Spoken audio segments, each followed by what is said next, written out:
everybody inside, but Lonnie may have scared everybody off last week with talking about sex. He was, yeah, we had all kinds, and then messed them up. That's right. There's some more coming in. All right, let's welcome to you. Glad you're here. And yeah. All right, our school prayer focus is Westview. And Ms. Peterson, just pray for our schools. And then following that is the prayer pursue pierces the darkness. The second Monday of every month, praying over our schools and focusing on that. So, remember all of our schools and keep lifting them up. Okay, Lisa, you can go through the next one and go to luggage. Common grounds. One more, Lisa. I've done that one all together. This is our mission project for Common Grounds, a luggage drive. I hadn't talked to Allison, I don't think she's here, about all the details, but I know this is, Teresa, Ken, can y'all help out in that? Do y'all give us a little insight in that? Y'all done foster care forever and ever and ever in a day?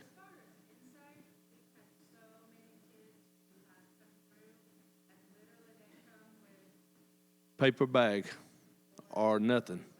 Garbage bag. Yeah. If they even have that. Wow. Pile of clothes. Yeah. Yeah. Yeah, exactly. Yeah, Ken said it right. This is to give the kids a little bit more dignity. That's a good way to put it.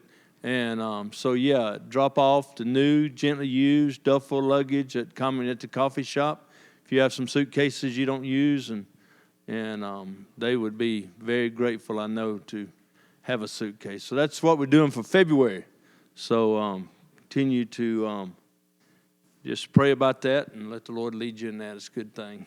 All right, and then the Legacy Well, we're working on finishing up the coffee house, the new building on the back, and we got a lot done, and I've still got a long way to go on that, but it's okay. We're making progress every day, and so if you can give to that, just place it in the well there, and again, no amount's too small or too large, and just bless the Lord, and it'll go to a great cause, and so looking forward to continuing to work on the coffee shop and getting all that done. All right. Am I missing anything, Lisa?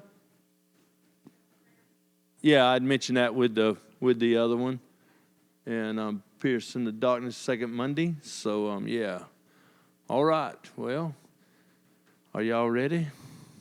Ready as you're going to ever be, huh? We got any songs tonight or just straight in? Just going to go straight into it, huh? Oh, Lord Jesus. Well, I better pray first before y'all do that, because Nikki's...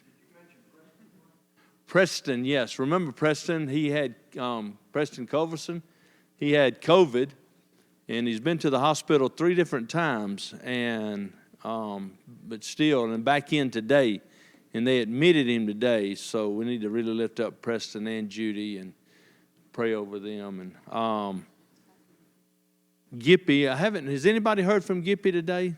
I was hoping to get a report. I meant to do that before I got here, and I didn't do it. But maybe I'll go out and call right quick and check on Gippy and give you a report at the end. But I know as of right now, Gippy's got a port, and they're giving him antibiotics, through a bag, and they're really concerned about about all of that. So need to really pray for Gippy and his infection. All right. Well, Lord, we love you. Thank you for loving us. Thank you for a good night. Lord, we just come and say, come, Holy Spirit, and teach us. Lord, we're here to learn. We don't know near enough. So come and open up our minds, and Lord, let us just have a good time tonight. Thank you for each one here. We thank you, and we bless you, and we honor you this day. You are a good, good Father. Thank you for everyone in the house. Thank you for those watching by Facebook. Bless our time, Father, and bless our people. In Jesus' name, amen. It's unisex, right? Pink is coming back from the 80s. Well, welcome back. Nikki only scared off about half of you, so I apologize on her behalf, but for the ones that made it back, way to be courageous. So I had a long talk with Nikki on the drive up here to keep it PG-13 tonight. No promises on her behalf, so I apologize ahead of time. We just want to recap a little bit from the last couple of weeks. Most of you, I think, have been here and endured, so we appreciate that. But first week, we just kind of really pounded on just talking about just staying committed, just working through it. You know, some of the most intentional, enjoyable things we have are the things that we have to fight for and really kind of go to war with. And there's something beautiful that comes on the other side of that. So we really kind of pushed that. Hopefully nobody's got a divorce since we started 2 weeks ago. Everybody seems to still be married. If not, y'all are holding it together really well. So that must have been a good message. And then last week we talked about just knowing ourselves, knowing our spouse. How many of you went home and retook the Myers-Briggs we did last week? Nobody. Well, we trust that what you took in here was great. So like I said, some of you will get some benefit out of it. Some of you won't. That's okay. Like I said at the beginning, we're just here to give you some tools. And if it works, it works. If it doesn't, then just kind of put them in your back pocket for later. This is stuff that's benefited us and other couples. And seasons change. And we've had stuff that people told us years before that we're like, oh, that's great. And then 5 years later, we're like, you remember that conversation we had? We may need that right now. So hopefully that'll be some of that. And then we'll get in tonight talking about intimacy. I just want to make a couple announcements at the beginning so we don't have to do it at the end. If you missed last week, we are hosting a couples dinner for Valentine's Day in 2 weeks. And super grateful for Angie and Rodney that are hosting that at the web place. And then Katie had pushed before that about us actually doing a parents' night out on the same night, offering childcare. So we'll be hosting childcare here at the church, and then we'll have a couples dinner at the Webb's place. $50 a couple. It'll be catered there, which is a phenomenal deal. But if you plan on attending, make sure you come up here and sign up at the end of tonight so we can make sure to get you on the list. We'll finalize the details on. Is the last week to sign up, or? Well, I mean, we really don't need to know until we've got a good few weeks to know for sure. Okay. I would plan on next week if you're going to go to sign up because it's going to be the week after that. So just to give Angie some time to schedule and plan to do that, and then we'll figure out when to pay, who to pay, how to pay, that whole thing. And is there? It's fine. I figured by a few weeks you meant to. Yeah, a week. No, I'm here for you, Angie. And is there any, like the people who are watching Facebook, is there anywhere just to call Allison, or how would they sign up? Okay. You can just call the church. Yeah. There you go. Always looking up. And then next week, a benefit for you, but a scheduling error on our part is that Nikki and I actually won't be here next week. We did not realize at the time that our family had booked a vacation 6 months ago in the mountains until after we had scheduled this thing. And so while y'all are suffering through the week, we'll be in Tennessee enjoying the mountains. So I'm sorry about that. But the flip side of that is actually Katie will be teaching a whole session on communication next week. There's a reason I asked Katie to do that session. It's because she's really good at communication. She's had training in it. She understands. And so normally we would rather have done communication first before we get into tonight's topic. But we'll give you some tools, so we're not just going to leave you hanging and stuff like that. So it'll be good. But next week, Katie will do that. Then the week after, we'll have our Valentine's dinner, so there will be no service. We'll just have it. So if you're not attending that, go enjoy Valentine's Day with your spouse. And then we're actually going to extend this one more week. So we're going to meet one more time the week after Valentine's Day, just to give us some time to kind of recap. We're working on some stuff.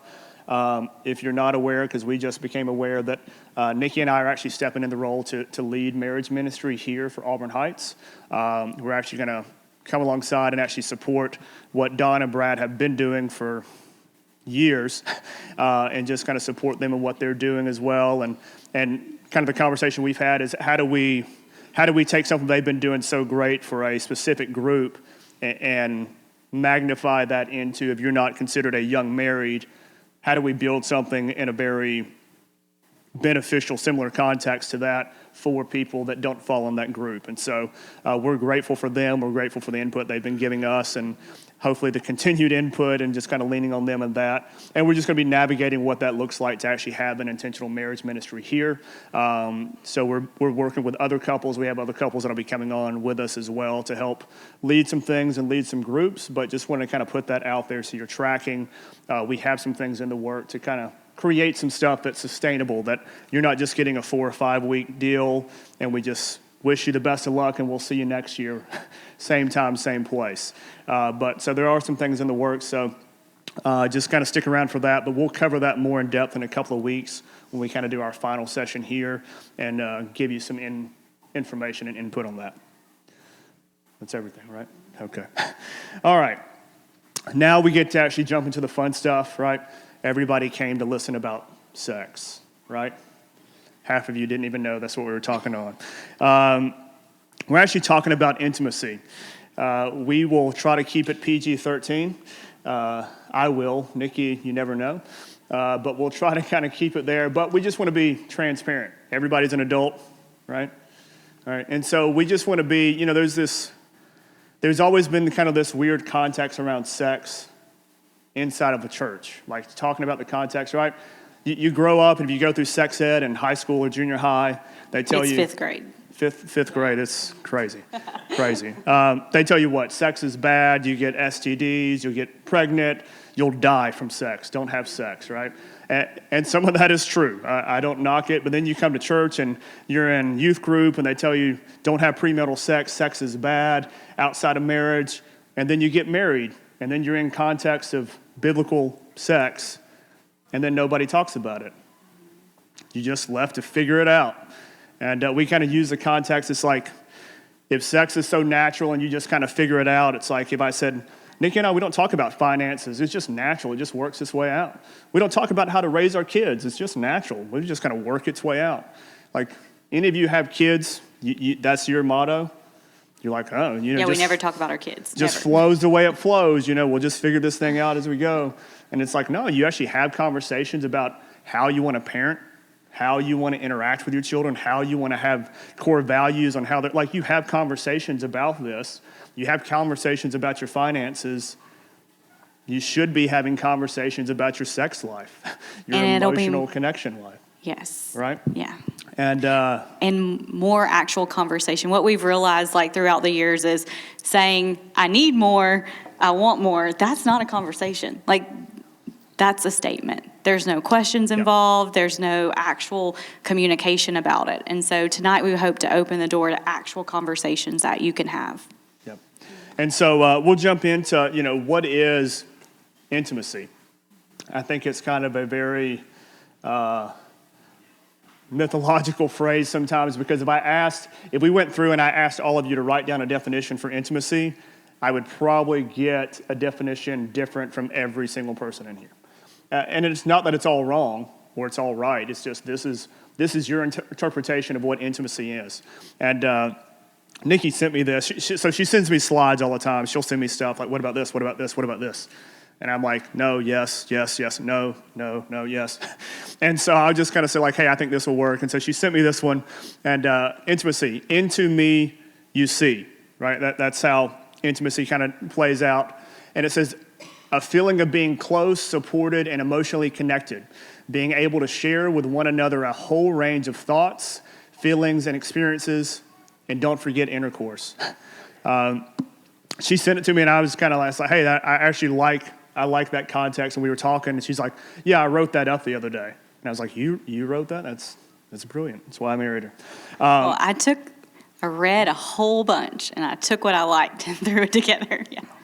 Marrying a woman that is very studious is beneficial in a lot of ways, because we used to say when we went through first year school of ministry, we had just been married, and I was working 2 jobs and doing school, and so we would have homework and different stuff, and I'd be like, hey, babe, let me see your homework sheet. And she's like, why? I'm like, no. I need the answers. She's like, that's cheating. I said, no, when we got married, it says you and I are one, It's not cheating anymore. Let me see your sheet. He was like, no, it's not cheating. We're one. And I was I'm like, like, stop looking off my paper. Yeah, I probably graduated because of how smart she was. And so so that was probably how half my homework went. But again, you know, if I can pay her her housing bill and utility bill, she can share her homework with me. So that's kind of how it works out. Give and take, right? Give and take, Mark. And so intimacy, it looks like many things, right? Sometimes in the season, it changes what it looks like in that season to you and your spouse. And so don't just like tie into this one solid thing, because how many of you went through different seasons in your marriage? How many of you, those seasons have all looked different? Things you define, things you respond, how you act, how you interact, all kind of shift and change, and you have to learn how to flow with that. It's when we don't start flowing with that, we don't ask questions, we don't actually have good communication and connection, that we get stuck, we get stagnant, and things get where they're not super fun.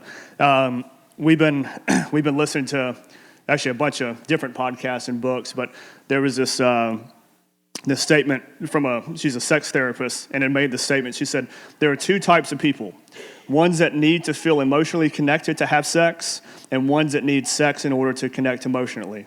Ironically, most relationships consist of one of each.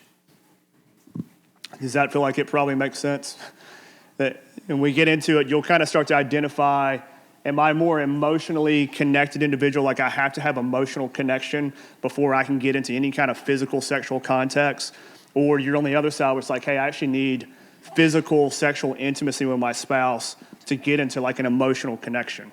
And stuff we wish we would have known, I don't know, 17 years ago. I'm just navigating, because again, nobody talks about this stuff. If you would have asked me a couple of years ago, what's, how's your emotional connection with Nikki? And I'm like, I don't know, we're still married, it's great. How do you emotionally connect with Nikki?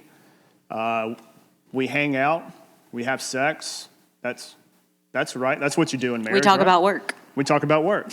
And none of those answers were even entirely remotely correct. And it wasn't until I started getting a context of like, hey, like she actually needs to be emotionally engaged and connected to me before, like, for us even like talk about like sexual, physical intimacy. And that was kind of a weird like context for me to figure out on like, hey, I don't entirely know what that looks like. I don't know what that means. I didn't know how to ask the right question. I didn't even know there were right questions. And so we're going to kind of dive into, Nikki is way more competent on the emotional connection side than I have gotten to be. But I'm going to have Nikki just kind of dive into a bit, just talking about what is emotional connection. What does that look like? And I'll chime in on a couple of parts here, but you want to go? Yeah, so like one of the first things that I wanted to do is just really create like a safe space for the conversations that we're going to have tonight, because anytime in a room this size, and unfortunately in the United States, when you have more than 5 women in a room and more than 14 men, there's like bound to be stuff that is in your past. There's either trauma, wounds, baggage that you bring in, different stuff that can be triggering to even have this conversation or to have it with your spouse. And so I want you to know, like, you've been prayed for, you've been covered, like this is a safe space. You know, I came into our marriage with baggage that Lonnie didn't have.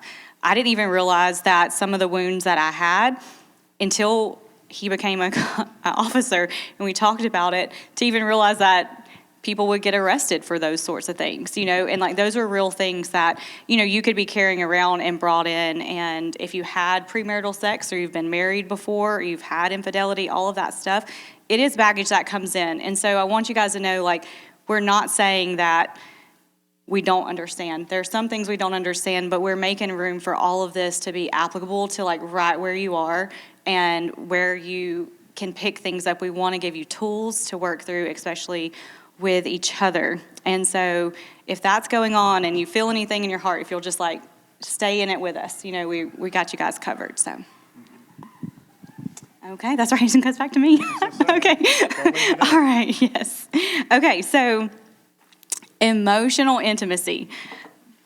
Lonnie made this statement and it really stuck out to me because he was talking about just a moment ago that one person tends to want or need emotional connection in order to like want or need like physical connection, and the other one wants the physical connection and then is more open to connecting emotionally.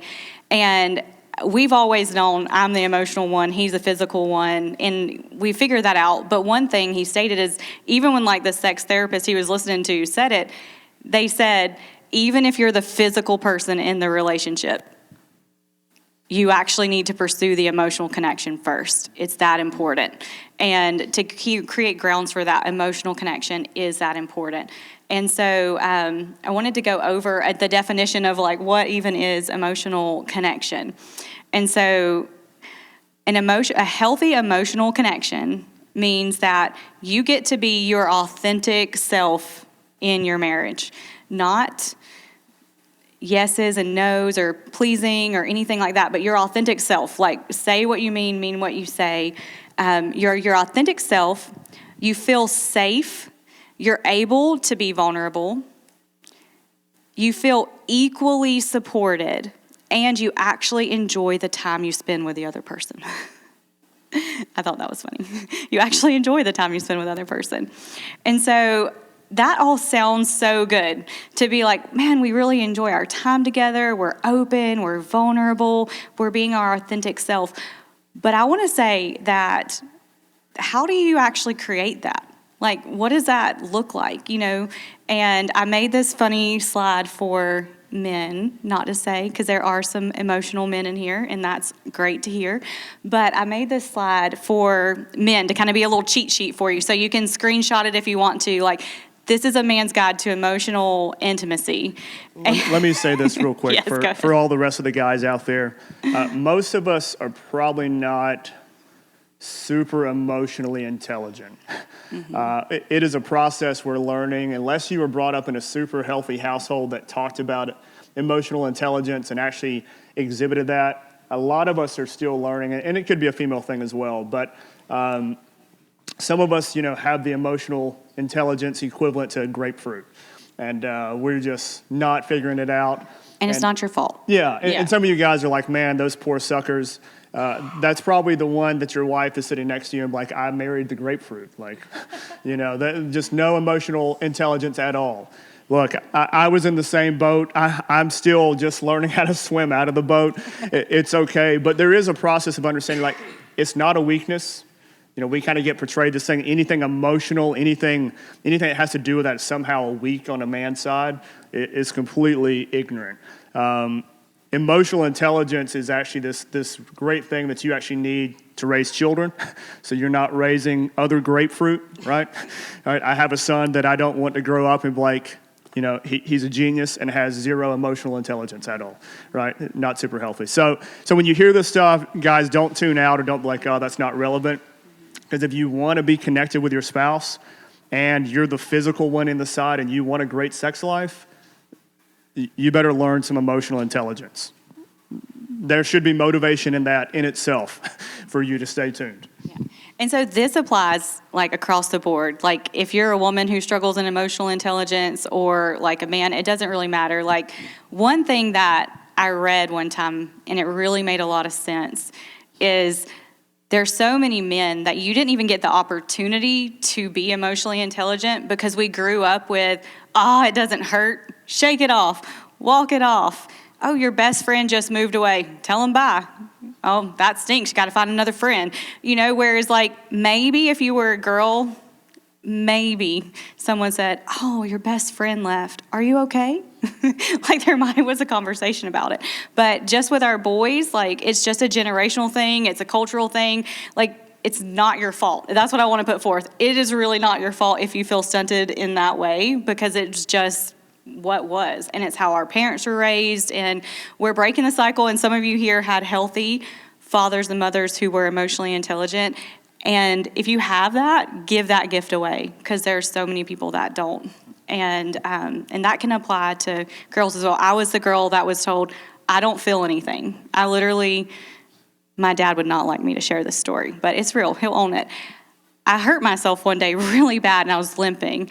And my dad said, I don't feel anything. I was like, well, what do you mean? He's like, don't limp. And I couldn't not limp because I really hurt my ankle. I'm like, fell off of the trampoline. And I just remember being a 4-year-old girl like, I just stopped walking because I said, I don't know how to walk and not limp, And so I grew up with a single dad for a while. That makes sense. There was a lack of that, and it's okay. So I myself have had to develop some of these things. I made this intentional for men because I got this from a male therapist, not even a female therapist, a male therapist who said, hey, men, this is what you need to know. I use this, I do it, and it makes a difference. And so the first thing to do is just to choose a scenario that's going on in your life. So we're just going to use work for now. There's a new employee that's related to the boss, and you have to pick up the work, and you're stuck because you don't know what to say about it. So you're at home, you're frustrated. You came in the door hot, and your wife is already aware. What's going on? And you're like nothing. It's just, it's been a bad day, blah, blah, blah, and you do your thing.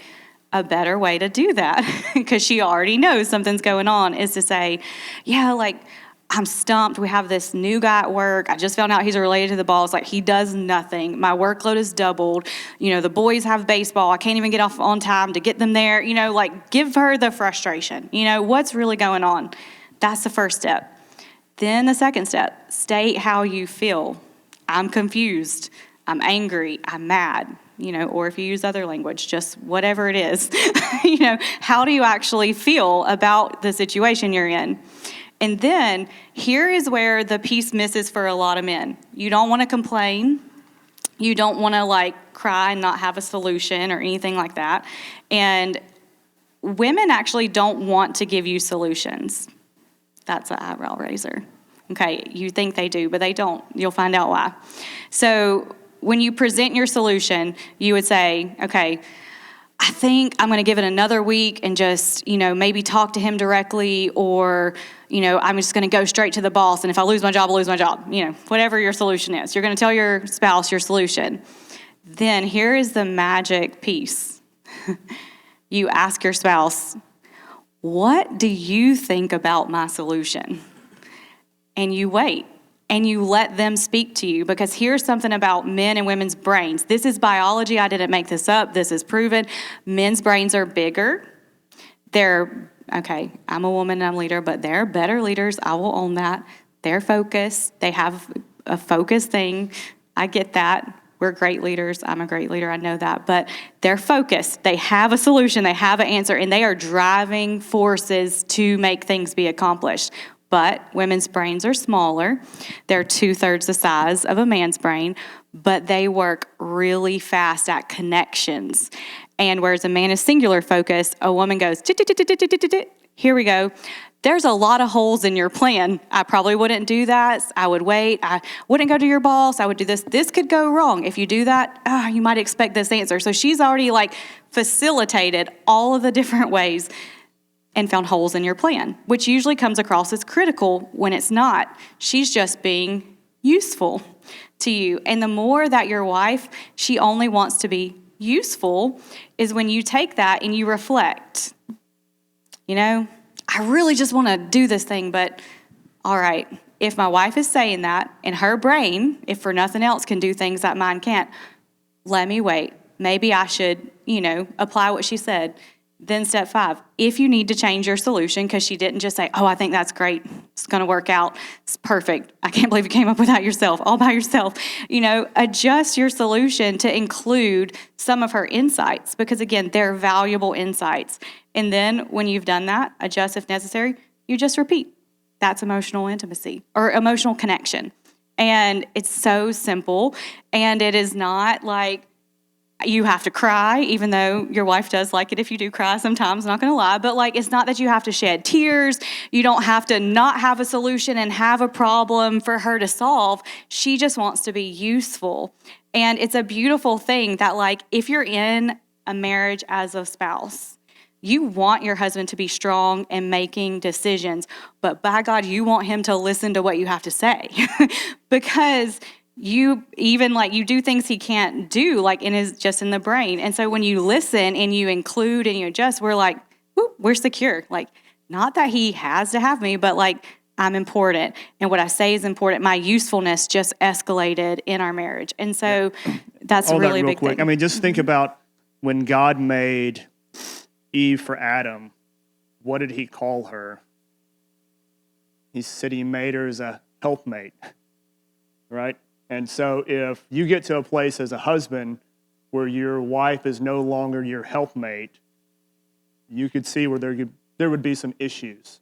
Where like the thing that she was created for, along with other things, but the thing that she was created for, you for, as an helpmate, you've eliminated that necessity, and that's going to create stuff. And our thing is like, oh no, she helps, she cleans, she does the dishes, that's not She the cooks, she cleans. That's not the helpmate God was referring to. Like that's all great stuff, but if there's a difference between a spouse and a woman servant, right? Okay, I'm trying to use great language, but so understanding like there actually is a necessity of saying like, hey babe, like what's your input on this? Like, what do you like bringing her into the situation? Because again, you two are one, and if you're making 20,000 decisions by yourself without including her, there will be issues. And maybe you're in that boat right now, and you're like, oh, that's why she's teed off at me all the time.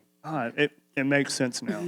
You're welcome. You don't have to pay for that. That was free with admission. Yeah, so then what happens is it builds resentment because not that you're always right as a woman, like that your insights are correct because there's trauma, there's beliefs, there's all that impacts. But the one thing is if you don't take the advice and the ship runs into the iceberg, ooh, there's resentment. I told you that was going to happen. You just got fired. What are we going to do? I told you. I probably wouldn't approach it that way, And so it's like then you're stuck in that place, And so it's one of those things where it's like cut the resentment off. And again, I don't feel like you always have to change your solution, but you can listen and even acknowledge that you're not going to do what she said. So that way, if and when it does play out that way, there's no need for her to say, I told you so. You can say, you told me so. I didn't listen. Noted. I will pay more attention later. So those are just all things in emotional and like intimate connection that way. And it's really simple. I think it's over how do you become best friends with your spouse? You have communication. They know how you feel. You listen to them. It's just open. You feel safe and secure that way. So it's really not that difficult to do, but we make it into a big thing. So how many of you have had emotional connection in your marriage? And you don't have to raise hands. Like you've had emotional connection in your marriage, but it is not the same as it once was. Like you were best friends. They used to feel like home. You could share everything with them, but now you can't, or you're wondering, how do we get back to that place? That is a valid thing. And there are some different reasons for that. And one of the ones I wanted to talk about tonight, there are 3 things that tend to block emotional connection in a safe relationship. Or I can't say safe, a secure relationship, is that safety. Like when did it become unsafe for your spouse to share with you? Like did they become physically unsafe? Because obviously we don't support that, but did they become emotionally unsafe? Did you, and this, I'm really applying this, I'm going to tell how I shut Lonnie down, because I'll own that. It became unsafe in our marriage for him to share because I never thought he was right. I just thought I was right. And I would shut him down. If he would offer anything, I'd be like, I thought about that. Like, I've already thought that, And so after long enough, it's just really unsafe to share so much of what you think anymore. And so focus on, if you're wanting to create a better emotional connection, think about ways in which you can make the other person feel safe. Is it with your tone? Can you walk away for a few minutes, come back with a different tone? Is it, can you shut your mouth and listen to them speak, or just say, thank you for sharing if you don't agree with anything they said? Just think about ways in which you can create safety for your spouse. Another way to figure this out is, sometimes we feel unsafe, but we're not really sure why. I used to feel safe. I don't anymore. Sometimes you really need to evaluate and ask yourself, am I in real danger? Is he going to he doesn't do this. Is he going to harm me physically or emotionally if I share? Am I in actual danger, or am I just perceiving this danger because we've had so many conversations in the past that went one way? And so when you do that, first determine if it's actual lack of safety or just a general sense of unsafety, then you can actually just start writing those things out and talking with each other. I realize, babe, I don't share with you much anymore because you always shut me down. Oh, noted. Okay. Those are just real conversations to have. The second thing that interrupts emotional intimacy is expectations. We don't make our expectations with our spouse clear. And that looks like, what are your needs and your wants? At some level, you're not even sharing those anymore. Again, hurts in the past, or at some point you've just decided it's not really valuable, doesn't really happen, doesn't really change anything, so why am I going to share? And so taking that time back to just ask yourself, are you communicating to your spouse what you need in a clear, precise way? Or are you just making a lot of suggestions? And this is something I did also. So I would say, hey, babe, what time are you going to be home today? 5 o'clock. Okay. What did I really mean? Hey, I miss you. Or can you come home today? I've had a hard day. I want to spend time with you. Like, that's a different statement, because then when 5 o'clock comes up and he gets another work call or something happens, it's not really that big idea. He doesn't know. Then he comes home and he gets a super frustrated wife because he had no idea that she missed him. She wanted to spend time with him. So making your needs clear, not hiding your questions in questions. What time are you coming home? That's negative. That's not what you want to know. That's logistical. What do you really want to know? Can you watch the kids? I need to go out of the house. I'm about to pull my hair out. So he'll think about taking that work call when he knows that about me, versus just taking the work call because, she didn't really seem concerned. She just wondering what time I come home, maybe because she was cooking dinner or something, something like that. So being very specific about your needs. The other thing to focus on is, how well do you do receiving? Because if you don't do well receiving, it's very hard to be emotionally connected. And one way to do that is to ask yourself, if someone came up to you right now and they gave you $50 and you knew they didn't really have as much money as you, would you say, oh, no, man, don't do that. Don't give me that. Or someone gave you a compliment. Oh, this is just an old thing. How do you receive? What does it look like? Practice and pick one thing that you can get really good at receiving, so that when your spouse, because emotional intimacy, just like physical, is give and take. You can't just be giving all the time because you're going to burn out. You have to learn how to receive what your spouse is actually bringing to the table. And so those are just some common things that tend to be roadblocks. Safety, how safe are you in the relationship, emotionally, not just physically? What are your expectations, your needs? And also, hey, can I actually receive? Anyways, just a good question to ask. And if you have never, if you're listening to us tonight and you're like, man, I don't know that I've ever felt connected on that level where I'm fully myself. I say what I mean, whether it's good or bad, right or wrong, I'm just fully known. If you're not in that space, something that I want to reiterate is the anxious attachment. I know Lisa's going to put that up. Anxious or dismissive attachment.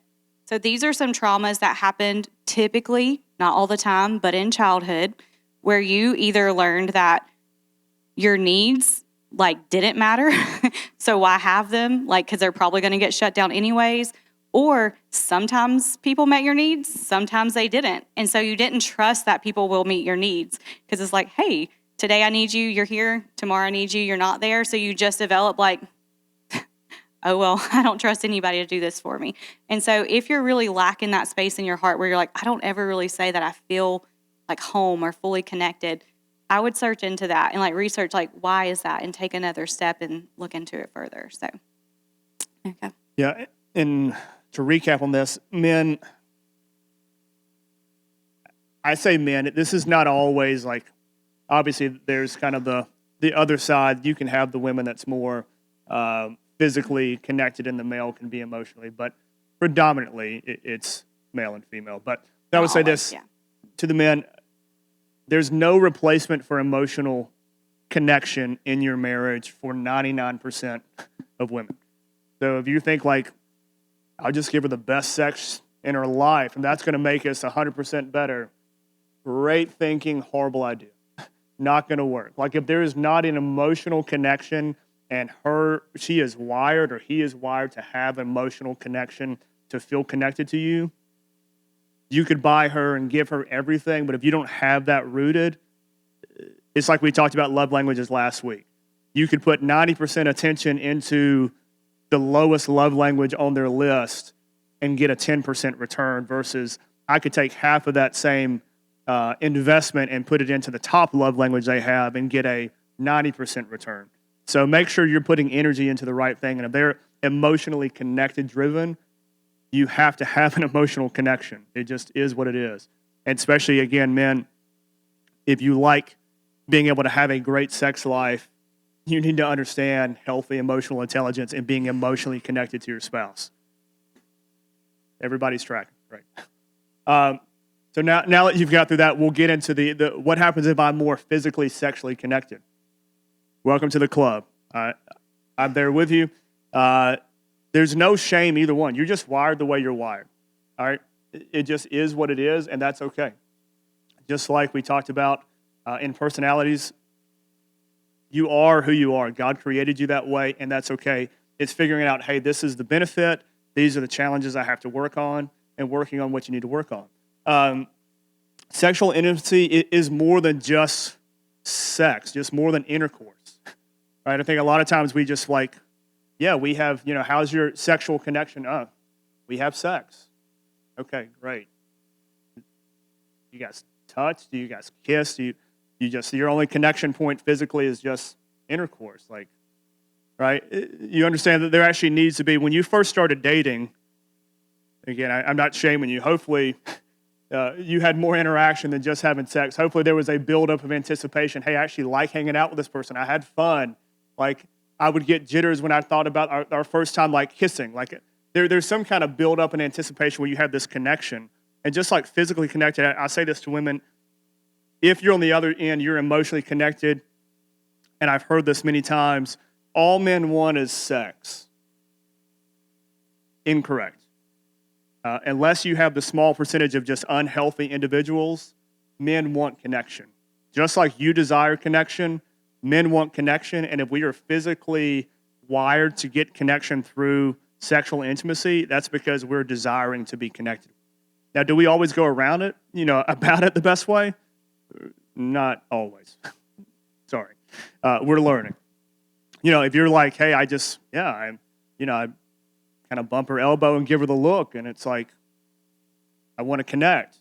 It's like, she's probably not getting that same vibe, right? It's coming off way better in your head than it's coming off in her head. So I'll give you a couple of tips to kind of work on that approach, because the approach is, I've tried it many times, right? And the success rate on it, right here, right now, like the kids are in here. Not Like, super I'm great. washing dishes. Like, what is happening? I'm like, look, there's Benadryl and door locks. Like, we'll put them to bed early, whatever the like, case is. What world do you live in that I'm going to So, let you do that? No. Yeah, some of you laugh, but some of you are like, yeah, I just had the same conversation last night. Like, I get it.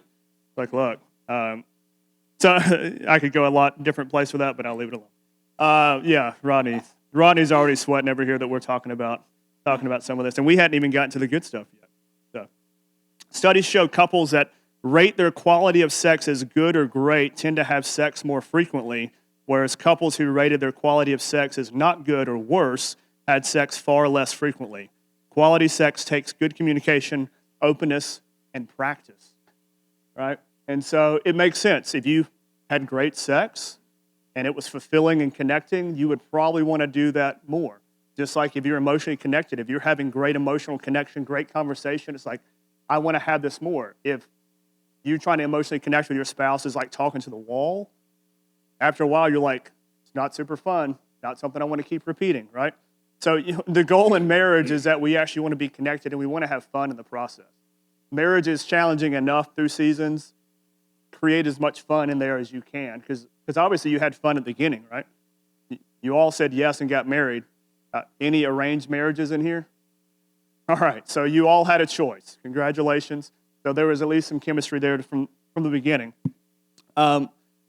This is another thing. Discuss your sex life. Some of you are having a hard time just processing that, right? Because again, we don't talk about it. We don't talk about, like, it's not how many sex messages have you preached on a Sunday morning, right? Not something they really teach us right? Even through ministry school, I don't know how many preaching sessions I went in. They're like, all right, guys, the topic for today is sex. Here's the Song of Songs. If you could just pick a verse and go. I'm telling you, if you've read the Song of Songs, we will be PG-13 in this conversation compared to that. If you want to get uncomfortable, we can just open the Bible and read that and make it real weird in here real quick. So that's why nobody ever preaches from that. Anytime I hear somebody say, all right, open your book to the Song of Songs, I'm like, stop what you, like, I'm in tune now because I'm like, let's see how awkward this is about to get. Right? That's where I come alive. I'm like, let's get weird because I'm a people watcher and I just want to watch the faces. Like some of you guys in here, you're sweating a little bit. I notice. It's all right. You'll make it through. We only have a little bit more time and you'll be able to run out of here. So, just like I said about emotional connection, women, there is no other replacement for sex in marriage for 99% of men. So if you're like, well, I'm not a physical touch person. I could care less about sex. We talk. We have great communication. We still have fun. If you're not having sex and your partner is a physical, sexual, intimate connection person, there's an issue. There is an issue. There's a couple of questions I could ask every married couple in here and find out real quick the status of your healthy relationship, right? And if you're not emotionally connected or sexually connected, there's an issue. And we'll get into seasons and different stuff. Disconnected sex creates even more disconnection. So this is, Nikki and I talked about this, and so she's aware that I'm sharing it. But like for a big chunk of the beginning of our marriage, we would have sex and there was no connection. So anybody that's like, I give my partner sex, so he should feel or she should feel sexually fulfilled. If you're just giving it and you're not engaging into it, there is no connection. It's like if you're emotionally driven and you said, hey, I have to have emotional connection, and she says, all right, let's talk. And I'm like, yeah, babe, what you want to talk about? And this is what I do the whole time while she's telling me her heart. Do you think she's going to feel connected? No. So if you're in a sexual relationship with your spouse and only one of you is engaged in it, do you think the other person is going to feel connected? We're like, well, I did the deed. I was available. I was there. We're looking for connection. This is going to, actually, I'm not even going to say that because Rodney would sweat. But there's another word for what you're trying to do, and it's not healthy. I'll let you interpret that with the Holy Spirit. And I'm not saying this to shame you. We've probably all been there, right? And I'm not saying you have to, like, every time you and your partner get physical, everybody's 1,000% ready to go every time. 17 years of marriage, it's not true, right? There's give and take and there's understanding. But if that's your common thing and you're like, I don't understand what the issue is. I don't know why he's not connected to me. Well, are you engaging in his need for connection in that? And that's a question you have to ask, right? Physical touch is a necessity in marriage because it's a necessity in life. I don't know if you've ever done the studies where they talk about newborn babies, if they have newborn, especially in, like NICU units and stuff. There's a reason they have nurses in there rotating out, touching and handling the babies, because studies have shown that if babies aren't handled, don't have physical touch, they actually die. Have you ever noticed anybody that's ever in isolation for long periods of time usually end up with a mental illness? Maybe they had one going in, but they will end up with one. Why? It's because we're actually designed to have physical touch, preferably with healthy relationship around it, right? And so if you're like, I'm just not a physical touch person, okay, well, you and your spouse need to figure out a solution to that. I get it. Nikki tells me, if you got little kids, was it moms get touched out because you're getting pulled on all the time? Great. That's a great conversation piece for you to have and say, hey, what does that look like for us to find a fix for this, or a temporary fix? Or maybe today's not the day we have a physical connection, but we'll schedule and we'll kind of get into that. But there needs to be conversations. And what I'm getting at is that if you're not talking about your sex life, there's an issue. If you're not doing check-ins, just like on the emotional side, if you're not checking in and like, hey, how are we? How are you doing? Do you feel connected to me? Okay, I feel like a stranger. Fantastic. All right. How can we resolve that? What does that look like for us to fix it? And you ask questions. Because I don't know what I don't know. And it's not always our responsibility. So hear this. If Nikki is feeling disconnected from me, it's not my responsibility to check in with her on that. It's actually her responsibility to come and say, hey, I feel disconnected because of this. But because I am a loving husband or a loving wife, and my desire is for her to feel fulfilled and the best that she can, I should have a motivation to actually check in and initiate, like, hey, it's like you learn a person, right? Through the years, I learned what she likes, what she dislikes, and so I try to avoid the stuff she dislikes and try to buy or do the things that she likes, right? So if I know that, hey, it's beneficial for her for me to check in on occasion, hey, the kids were screaming nonstop every time I called you today. I got home late. How are you doing? She's like, I'm ready to punch somebody in the face, and I can't hit the children, so you're a lucky volunteer, And I'm like, all right, so you need time in the house? Great, I got the kids. And it's like just checking in with that. But it's also the other side, hey, how are we doing physically? How's our physical connection? It's been a crazy week. We've barely kissed in a week. Like, how are you doing? Actually, like, it's been a long week, and I actually don't feel connected to you. So, like, we need to schedule some time. We need to make some time. We never had to really schedule sex, and then we had kids and a business and other stuff. And you realize it's okay to schedule sex? Some of you are like, yeah. Some of you are like, no, we don't have a calendar for that. I wouldn't say put it on your refrigerator, but you can actually schedule it in, right? It's okay.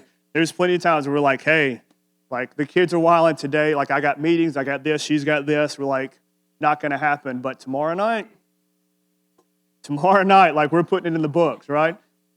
And sometimes that looks like I get home and I can tell she's afraid. Like, hey, we got a couple of hours. Like, how you doing? And she just gives me the look, right? Not the like, let's go to the bedroom look. It's like, why are you not doing something else besides asking me stupid questions look, right? It's like, I got it. I'm like, what do you need? And it's usually, I need a shower by myself with the door locked and no kids. Got it. All right, the kids need to be put to bed. Got it. Dinner needs to be cooked. The dishes need to be done. If you're telling me I got to do all that to have some physical connection, shoot. Baby, go take a shower. It'll be done when you get out. Guaranteed. Guaranteed, no questions asked, right? And so for some of you guys and girls that are like physically connected, motivation comes real easy when it's like, we can make time for this. I just need this stuff done. Absolutely. You need me to mow the grass at night, like in the dark with a headlamp, like whatever you need, we'll make it happen. But again, you need to understand there's a responsibility to carry some of that load too, right? So kind of communicating with that. This is the other thing we don't have a ton of time to get into, but porn, sex novels, Hallmark movies, all this stuff has just distorted what sex is, right? Everybody in those movies and porn has amazing sex. I was listening to a podcast a while back, and it's been really impressive. I was telling Nikki this a while back. The last probably 2 years, I listened to a bunch of podcasts, secular podcasts especially, because they're not as weird as some of the religious ones, but just the amount of people that have come out on the secular side saying porn is actually really bad for you. And they're like giving you all these stats and all this stuff. And it's been really amazing to watch this like secular side come out and just like, porn's horrible. It's ruining men, women, like families, all this stuff. But they were interviewing this guy who actually had been a porn star for like 6 years, ended up getting saved, got out of the industry. But he was saying, he's like, porn isn't even fun. Like the stuff they have you do is not realistic at all. Like they have you do all this stuff. He's like, none of it's realistic. He's like, we just do it for the viewer. And he's like, but people look at it like, oh, all that stuff is the way sex should be. And it's like, it just destroys what sex actually is, like intimacy. And the same thing with novels and the same thing with some of these other movies is that, you have great sex every time you have sex. Everybody gets to finish and everything's beautiful and it lasts a couple of minutes and you go on. Or And you wake up with them staring at you. Yeah, or, we brushing have your a hair. 48-hour session with no interruptions and life is beautiful. It's like, that's great. Like, I don't know how any of this stuff is possible, but that's fantastic that you portray it that way. And then we look at it and we say, oh, this is normal. Why isn't my sex life like that? Well, because you're human, because you're normal.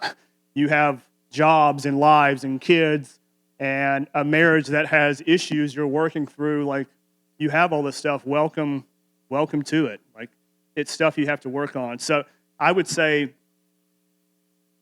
one, obviously, like, Jesus will help you with the process of this, but, well, I mean, I'm hoping I don't need to say, if you're watching porn, it's a really bad habit, really bad addiction. Like, find some help to get out of that. Same thing for, like, sex novels and stuff. And women, like, there's been an upscale of women addicted to porn, not just a man thing now, but any of this stuff that it's giving you any kind of false pretense, or it's meeting a need that doesn't need to be met from that source, not a good thing. And it's not going to benefit your relationship. Yeah. Guaranteed. And you're not alone. Like, really not alone. Like, if you're dealing with it now, like, I can probably tell you 5 other people that I can think of, even in this church and space, that have come out of it and it's not functioning in their life anymore. So there are people that are there. And it's, again, not talked about. So you're like, I don't even know who to go to. But, even in our marriage and our history, that was a part of our story. And so it's there. Like I said, I came in with, like, the majority of the baggage from my past, but even, like, Lonnie had some things too, and he worked really hard and, like, had that. And so I do want to clarify, like, you're not alone, like, if you're sitting out there and you're dealing with that. No. Yeah.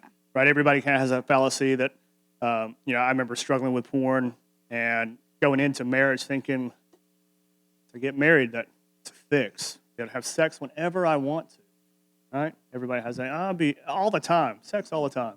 And then you get married, and then stress happens, and life happens, and schedules happen, and different stuff. And you realize that, like, actually marriage wasn't. It was just a temporary Band-Aid for a problem that you didn't deal with. And so it's something that you have to put attention to and intentionality with. It doesn't just fix itself, right? It's something you have to actually work and do. And if you want to have a great relationship, a great marriage, a great sex life, it's something that will cause you a lot of struggle and issue. Guaranteed. We'll jump into, we'll kind of start wrapping up, but we have a couple of what we call, like, sexual intimacy roadblocks. So if you're in that place, you're like, hey, sex life is not super great. Our physical intimacy, not super great. Maybe it used to be at one point. Now you're in whatever. We're just going to give you kind of a checklist to go through. And this will be identifiers to say, all right, why is it not that great? All right, and this will be able to kind of help you point into, like, hey, maybe one or several of these may be the issues you're in. And once you identify issue, right, you can now put attention and work to fixing that issue. So the first one is, what type of season are you in? All right, if you've had loss in the family, if you're coming out of, you've had some major health issues, you've had just high stress environments that you've been in, or a high stress season, and you're like, man, I don't know why our sex just isn't happening. Well, if you come into any of that, probably has a bit to do with it, right? Because again, if you've just lost somebody super close to you, or you've been through some kind of traumatic life event, connection isn't always on the forefront, right? You need to have a spouse that is understanding, but is also having communication with, how are you doing? How can I help? How can I facilitate some of this stuff? And you're checking in with them. Then if you're like, hey, that doesn't apply to us, are you feeling connected to your spouse, right? So are you feeling appreciated? How's your emotional connection? Yeah, like I said before, and Nikki hit it, if you're physically oriented to need connection, you need to pursue emotional connection first. Because if your spouse isn't feeling it, even if they oblige on the act, we talked about that, disconnected sex just breeds more disconnection, right? And so you want them to be engaged and actually enjoying and being a part of the connection. Love languages. How are you meeting, where's your partner's love languages, and how are you meeting that? Are you actually doing, like, hey, your acts of service or your quality time or words of affirmation? Okay, that's where I'm going to put my attention to make sure that, hey, this is intentionally for you. I'm not just doing it because this is what's easy for me or what comes easy. Are you prioritizing sex in your marriage? So we talked about it earlier. Scheduling time for intimacy. It's okay. Make time for it. Put it in the calendar, just not the one you show everybody. Take a night or two away. Again, if that's possible. Like I said, we just had our first weekend, 2 nights away without kids since 3 years ago. It's fantastic. We got back like an hour later. I'm like, why does it seem like it was a month ago already? Like, what? Kids, you get back in the house and it's like, you have Life to is make back up. to normal real fast. Yeah, let's make up for the 2 days you're away. So The other thing is, helping carry the mental load, the responsibility. So like we talked about, if you get home and you're like, hey, we scheduled some physical time for tonight, and your spouse looks like they just got hit by a bus, probably a good time to check in, like, hey, how are you doing? What do you need? What can I take from you to kind of give you a break to kind of reassess? And sometimes you just have to just like, hey, today went crazy. It's not going to work. Like, we'll move it to tomorrow or whatever. Let's just make it through tonight, and we'll check in the morning and make sure we're both still alive. And sometimes you have some of those, but sometimes you just need to take the mental load and responsibilities and help. It's almost like this marriage thing is a partnership, right? And we're supposed to participate together. And then kind of moving into, are you managing your health? So again, exercise, diet. Like, if you're in a season where you're eating McDonald's 4 times a day and you're, living off chocolate yoo-hoos and, donuts, it's not super great. I mean, I don't know if I need to say that. Not the best diet plan, okay? And as you get older, and I tell people all the time, at 38, I feel great, but I don't feel like I did at 28. And my diet and the stuff I do changes a little bit, right? And so, like, understand, like, hey, if you're just not managing yourself well, then that may be a cause to what's going on. Stress levels. You're just in a place where work is stressful, whatever's going on is just super stressful, and you're high stress all the time, is going to kill, it'll kill your libido, it'll kill any desire you have for any of that stuff. And so asking, like, hey, how can we fix this? I tell people hormone levels. This is a thing that people just overlook so much. I tell people, if you're a guy over 30, you should be having lab work done at least once or twice a year. Women, if you've had kids, you have crazy irregular periods or emotional highs and lows, you need to be talking to your doctor and having lab work done. People that have hormone issues, like with thyroid stuff, all sorts of stuff can be going on. And you may be thinking like, oh, I don't know, we're doing all this stuff right, but I'm just never in the mood. I'm like super tired, all this stuff. And come to find out it's actually, you are doing everything right. You just have some hormones that are out of whack, and you need some help facilitating that and controlling it. I was telling, Nick and I were talking about it, but when our last year in California, so back in 2019, I was about 210 pounds, so a little bit bigger than I was now. Not like I had a great office job, so I was working out all the time. It's fantastic. And all of a sudden, I'd be laying in the bed, my heart rate would be like 145, 155 for like an hour, 2 hours. I'd be sitting in my office, the same thing. And I went from 210 pounds to 165 pounds in about 8 weeks. Same diet, couldn't work out. My blood pressure was all over the place. I'd almost black out doing too much. And we thought I had a heart issue. Kind of long story short, and God worked some things out, found out that I actually had a thyroid issue. And they diagnosed me with Graves' disease. I had hyperthyroidism, so they said me sitting on the couch was the equivalent to some other person running on the treadmill for 8 hours. My metabolism was through the roof. It jacked up all of my hormone levels. I couldn't sleep. I was tired every day. Sex was barely, because I just didn't have the drive for it.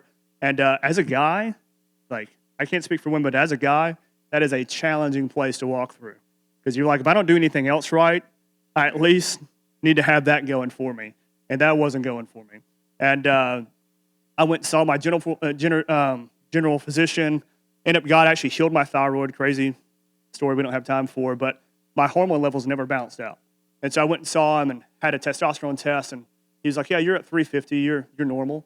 Well, normal range is 300 to 900. So I was like low end. I was tired, like I could give you all the symptoms. And someone said, hey, you need to find like a hormone specialist to actually talk to. Went and talked to him. They were like, yeah, you're actually not optimal. Like, let us get you to a place that actually feels right. And so, I went on like testosterone replacement, 8-9 months ago. It was life-changing. Like, where I was like having to take a nap at like 1-2 o'clock in the afternoon, like brain fog. I tell Nikki, you ever get like security codes where you log into something that send you like a 6-digit number? I would get the 6-digit numbers, and I would look at it like, all right, 3, 4, 5, 6, 7, 8. And then I'd like go over, and I'd be like, 3, 4, shoot. I'd go back to like my other text, like what was the other one? Okay, got it. And I'd go back. Like I could remember like 2 numbers at a time. Like my brain fog was that bad. And then after getting like my hormones and everything back in like regular, normal operating place, all that went away. Like, it literally changed my entire, like, world. And so I tell people, if you have to have that, it's okay. You're not weird or abnormal or anything else. I think they say 1 in 8 women over 30 have an issue with thyroid, like their thyroid, and most of it goes undiagnosed. So any of that stuff, I just tell you, That like, happened to me after the second yeah, baby. after baby number 2. So I just tell people, like, if that's you, go get some lab work done. Even if your stuff is in balance, just health-wise, right? Just get it checked. And then we'll just end on this, which we don't have time to go into, unfortunately. It's just trauma. If you have trauma in your world, especially where it's sexually related, whether you had some crazy stuff as you were going as a child or into marriage, before marriage, whatever it is, or your just view of sex altogether was just distorted. If you've not had counseling, you've not had help in healing in that, I guarantee you that is a lens you're looking through, and that's how you're looking at your sexual relationship with your spouse. And so you're like, hey, we're doing all this stuff, but I just have zero desire. I don't like to be touched, all this stuff. Like, there's probably some hurt, some unhealed stuff there that actually needs to have attention to. Like we said before, you have stuff that happens. It doesn't just fall off after a couple of years. It doesn't just magically heal itself. You have to have some intentionality to work through this stuff. And if not, it will jack up your relationship. So again, when you look through that, I would say identify, like, hey, yeah, these are some things I can relate to. Yep, these are some things that are interfering with our connection, and saying, hey, how can I put some attention to it? Real quick, and then we're going to... Oh, yeah. So close the, tell them about the papers I got. Yeah, we'll kind of, just for the sake of time, me and Nikki were talking, we could do multiple weeks just talking about emotional and physical connection. I mean, we're trying to give you a ton of stuff in a 45-minute session, and we understand it's a lot. That's why we want to extend it one more. We'll kind of recap on some things and kind of check in and offer some other stuff. But just for the sake of time, we gave you 2 sheets. I'll let Nikki explain one real quick. Yeah, so the best thing that we wanted to do tonight, because like I said, there's like no way to cover all this, is just to give you some ground space to have conversations and to start talking about it. So the first sheet that says like building a foundation for connection, these are going to be like your rules to the game, okay? So like this is a new board game you're going to play. You don't know the rules. You're going to be talking to your spouse about what you need emotionally, what you need physically, like where you rate at where you're at right now. And I want you to have a safe like context for that.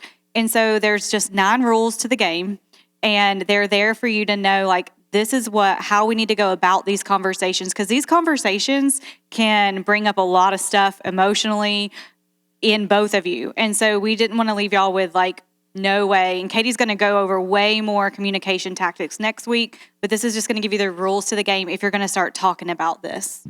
And the second sheet, we were going to have you do it here and talk about it, but actually what I'm going to have you do is you and your spouse take it home with you.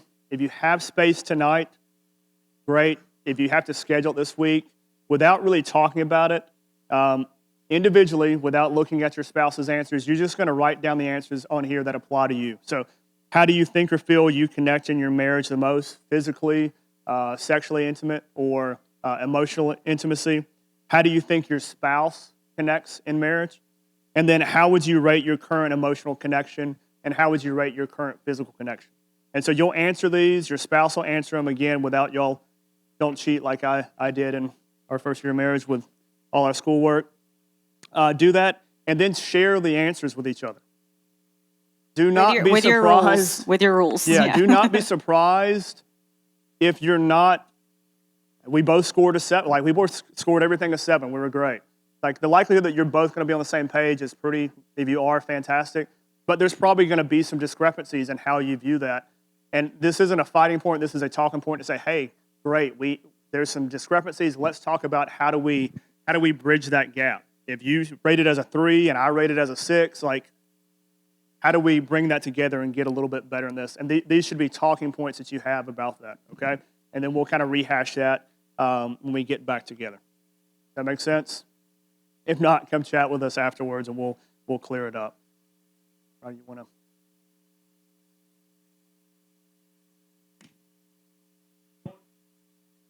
Gotta be.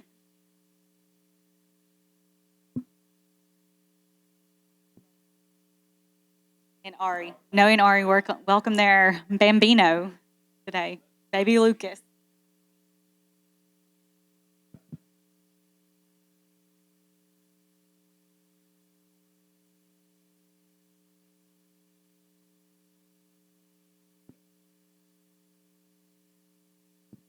Good job, Ari. All right, well, we're going to pray for you real quick and let you get out of here and go round up the kids. Remember, if you need to sign up, come up here and sign up. But Father, we love you. We thank you. God, we thank you for marriage, that it was not our idea, but it was your design. And so, God, we just ask for wisdom and revelation to understand how you created it and the intentionality behind it. And God, that this year become a year that we can staple in our history and our marriages, that this is the best year we've had in our marriage yet. And God, there's intentionality behind it. So God, give us understanding and grace in our relationships, and understanding that you've created each of us with an intention and a goal, and that we both said yes to each other. God, we both said yes to each other. So Father, we thank you. We're excited for what's ahead. In Jesus' name, amen.